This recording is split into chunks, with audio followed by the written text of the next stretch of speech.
My son joined the family Photo.My father pushed him aside and said, "Let's just leave the main children." I went up to the photographer, paid the cancellation fee and told them to get ready. The room fell silent. Until my sister screamed. My father pushed my son out of a family photo and called him not one of the main children. That was the moment I stopped pretending we were a normal family. It happened in a professional studio my parents rented for my mother's birthday. Neutral backdrop. Perfect lighting. The kind of place where everything is supposed to look clean even if nothing is. They had insisted on a full family portrait. Everyone. Spouses. Kids. Coordinated outfits.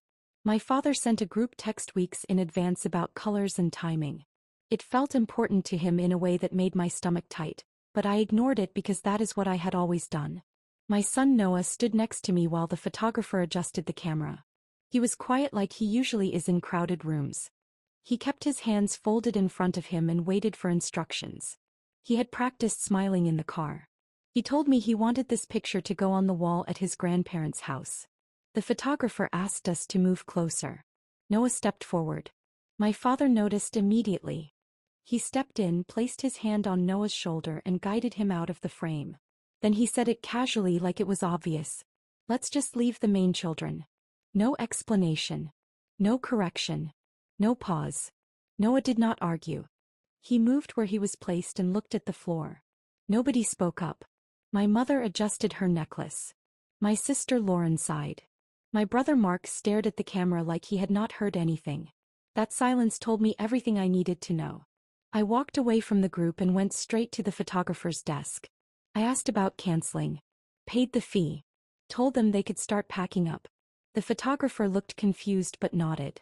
When I turned back, my father asked what I was doing like he was the one being wronged. Lauren started yelling my name. She said I was overreacting. She said this was not about Noah. She said I was ruining the day. I picked up my son and walked out. We drove home without the radio on. Noah did not ask questions.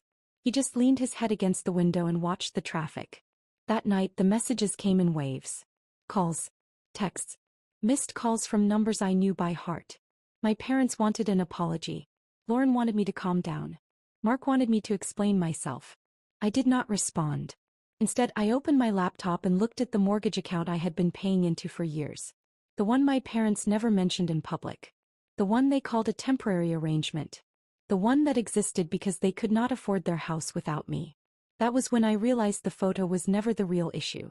And that I finally had leverage. I had been paying their mortgage for 4 years. Not officially. Not in a way they would ever explain to people. It started after my divorce when I moved back closer to them and my father admitted quietly that they were behind. He framed it like a short-term bridge. A few months. Maybe a year. It never stopped. Every month I transferred the money. Same amount. Same date. No thank yous. No acknowledgement. Just expectation. If I was late, my mother would call and ask if something went wrong with my bank. They never missed a payment because of me. They also never missed an opportunity to remind me who the family revolved around. That night after the photo shoot, I logged in and stared at the numbers for a long time. I did not feel dramatic. I did not feel angry in a way that burned. It felt quieter than that. Like something settling into place. I turned off autopay. The next morning my mother called. She talked about the photo shoot like it had simply ended early. She said Dad was stressed. She said Noah would understand when he was older. She asked if I had sent the payment yet. I told her I was done. There was a pause. Then confusion. Then disbelief. She asked if this was about the picture. She laughed once like the idea was too small to be real. I told her it was about my son. She said I was being unfair. She said families make sacrifices. She said I was punishing everyone over a misunderstanding. I did not argue. I just said I would not be paying anymore. She hung up. Over the next week, the pressure escalated. Lauren showed up at my house unannounced. She said I was being cruel. She said Mom had not slept. She said Dad had worked his whole life for that house. I asked her where she was when Noah got pushed aside. She said that was different. Mark sent a long message about responsibility and loyalty. He said I was destabilizing things. He said I needed to think about the consequences. I already had. 2 months later, the bank notices started coming. Not to me. To them. They called again. This time there was no pretending it was casual. My father said I was holding money over their heads. He said I was disrespectful. He said I owed them after everything they had done for me. I told him I owed my son more. That was when he stopped calling. And that was when things really started to unravel. The house started changing before anyone admitted it was in trouble. Small things first. My mother stopped talking about renovations. The gardener stopped coming. Then the lights on their porch went dark one by one and were never replaced. When I drove past at night, the place looked smaller somehow, like it was shrinking in on itself. They still did not apologize. Instead, my father rewrote the story for anyone who would listen. According to him, I had gone unstable after my divorce. I was punishing them financially. I was using my child as an excuse. That version traveled fast through extended family. An aunt I barely spoke to messaged me about forgiveness. A cousin asked if everything was okay mentally. Nobody asked what happened at the studio. No one noticed things too. He asked why we were not going to Grandpa's house anymore. He asked if he had done something wrong. I told him we were taking a break. I told him adults sometimes make choices that are not fair. I did not tell him that his grandfather had doubled down. Because that is exactly what my father did. At a family dinner I was not invited to, he told everyone Noah was not really part of the family the way the other kids were. He said blood mattered. He said photos were about legacy. Lauren repeated this to me later like she was delivering facts, not cruelty. I told her to stop calling. 3 months after the photo shoot, the foreclosure notice arrived. My parents showed up at my door the same day, unannounced, standing close together like a united front. My father said this had gone far enough. He said I had made my point. He said I needed to turn the payments back on before things became irreversible. I asked him if he had thought about Noah at all since that day. He said I was exaggerating. He said kids forget these things. That was when I realized he truly believed that. I told them I was not changing my mind. My mother cried. My father called me ungrateful. They left without saying goodbye. 2 weeks later, the house went on the market. And the family stopped pretending this was just about money. Once the house went on the market, the tone shifted from guilt to rage. My father stopped calling me by my name. In messages he referred to me as your daughter when talking to other relatives, like I had already been written out. My mother left voicemails that swung between begging and accusing, sometimes in the same sentence. She said I was breaking the family. She said Noah would grow up ashamed of what I had done. That one stuck with me. Because Noah was doing the opposite. He slept better. He stopped asking before speaking. He laughed more. One night he asked if we could hang a picture of just us in the hallway. No grandparents. No cousins. Just us. I printed one the next day. The first showing of the house fell through. Then the second. Then the third. My parents started selling furniture online. Lauren called to complain that Mom was giving away things that were supposed to be inherited. Mark asked if I could at least help them rent somewhere temporary. I said no. They told everyone I was enjoying this. That I was cold. That I was getting revenge. They were right about one thing. I was not backing down. The final straw came when my father showed up at Noah's school. He did not tell me he was going. I found out when the principal called and asked why Noah's grandfather was trying to sign him out early. My father had told them it was a family emergency. I picked Noah up myself that day. My hands shook the whole drive. That night I sent one message to the family group chat. I told them if my father ever tried to go near my son without my permission again, I would involve lawyers. I did not threaten. I stated it plainly. Lauren exploded. Mark said I was going too far. My mother said I was humiliating them. My father said nothing. A month later, the house sold for less than they needed. They had to move into a small rental across town. The kind of place my father used to make jokes about. They did not invite me to see it. They did not need to. I drove past once. The lights were on. The windows were bare. And for the first time since the studio I felt something close to calm. The fallout did not slow down after they lost the house. It spread. At first it was loud. Calls from relatives I had not spoken to in years. Messages that started with concern and ended with judgment. People asking how I could do this to my own parents. People reminding me of sacrifices I never asked for. Nobody mentioned Noah. Not once. Then it went quiet. Lauren cut me off completely. No explanation. No goodbye. Mark sent a single message about how I had crossed a line that could not be uncrossed and then blocked me before I could respond.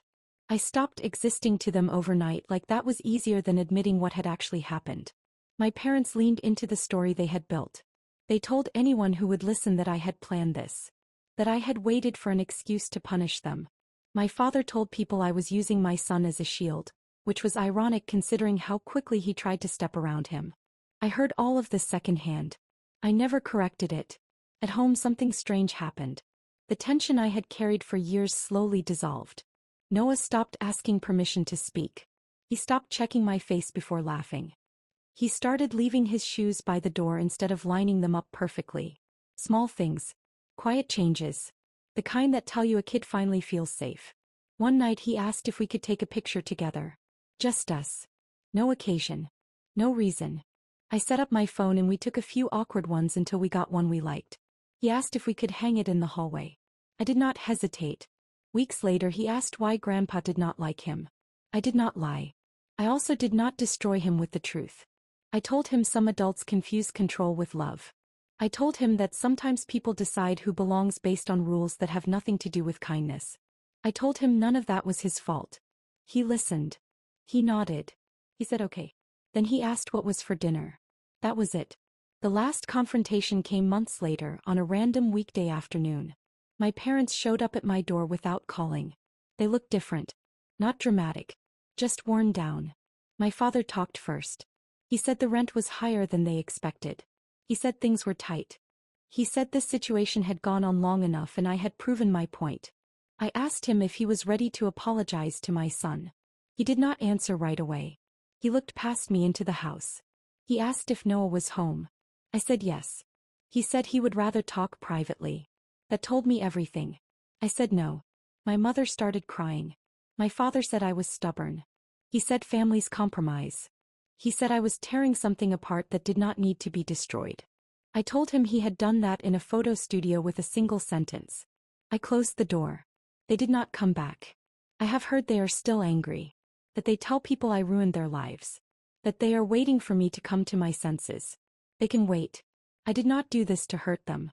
I did it because the moment my son was pushed out of that frame, I knew exactly where my responsibility began and where it ended. I used to think standing up for my son would feel explosive. Like something that would keep replaying in my head, loud and dramatic like a moment frozen in time. It didn't. It felt quiet. Settled. Like setting something down that I had been carrying for far too long. Life went on in ways my parents would probably describe as small. To me it felt steady. Noah and I built routines that did not revolve around anyone else's approval. Pancakes on Sundays because he liked flipping them himself. Movie nights where he always picked something animated even though he pretended he was outgrowing it. A Christmas tree that leaned slightly to the left because we assembled it wrong and decided it was fine. No tension. No walking on eggshells. No preparing him for subtle disappointment. The holidays passed without messages from my parents. No passive-aggressive cards. No forced invitations. At first I braced myself for the silence like it might collapse in on us. Instead it felt like space. Room to breathe. Every now and then someone would reach out on their behalf. An aunt telling me my mother cried a lot. A cousin saying my father was having health issues. A family friend suggesting I be the bigger person and make peace. They all said the same thing in different words. That this had gone too far. That my parents had suffered enough. That money should not come between family. None of them ever asked how Noah was doing. Noah, meanwhile, changed in ways that were impossible to miss if you were paying attention. He started raising his hand in class. His teacher told me he volunteered to read out loud now. He invited friends over without rehearsing how to ask. He laughed in a way that filled rooms instead of checking if it was allowed. One evening, almost a year after the photo shoot, he stood in the hallway looking at the framed picture of us. The one we took on a random night with my phone balanced on a stack of books. He said we should take another one. Asked why. He said this one was from when things were still new. He said maybe we should take one from now. He said maybe later we could add more people if we wanted. People who stayed. I told him that sounded perfect. I have heard through other people that my parents are still furious. That they say I ruined their lives. That they believe I chose revenge over forgiveness. That they are waiting for me to realize how wrong I was. They still think this was about money. They are wrong. It was about a 10-year-old boy being quietly removed from a family photo and learning in that moment where he stood. And it was about his mother deciding that would be the last time anyone taught him that lesson. I did not do this to punish my parents. I did it because when I looked at my son standing off to the side of that frame, I understood something with absolute clarity. If I had let it go, he would have learned to step aside for the rest of his life. I will never regret not teaching him that. Not teaching him that. Not teaching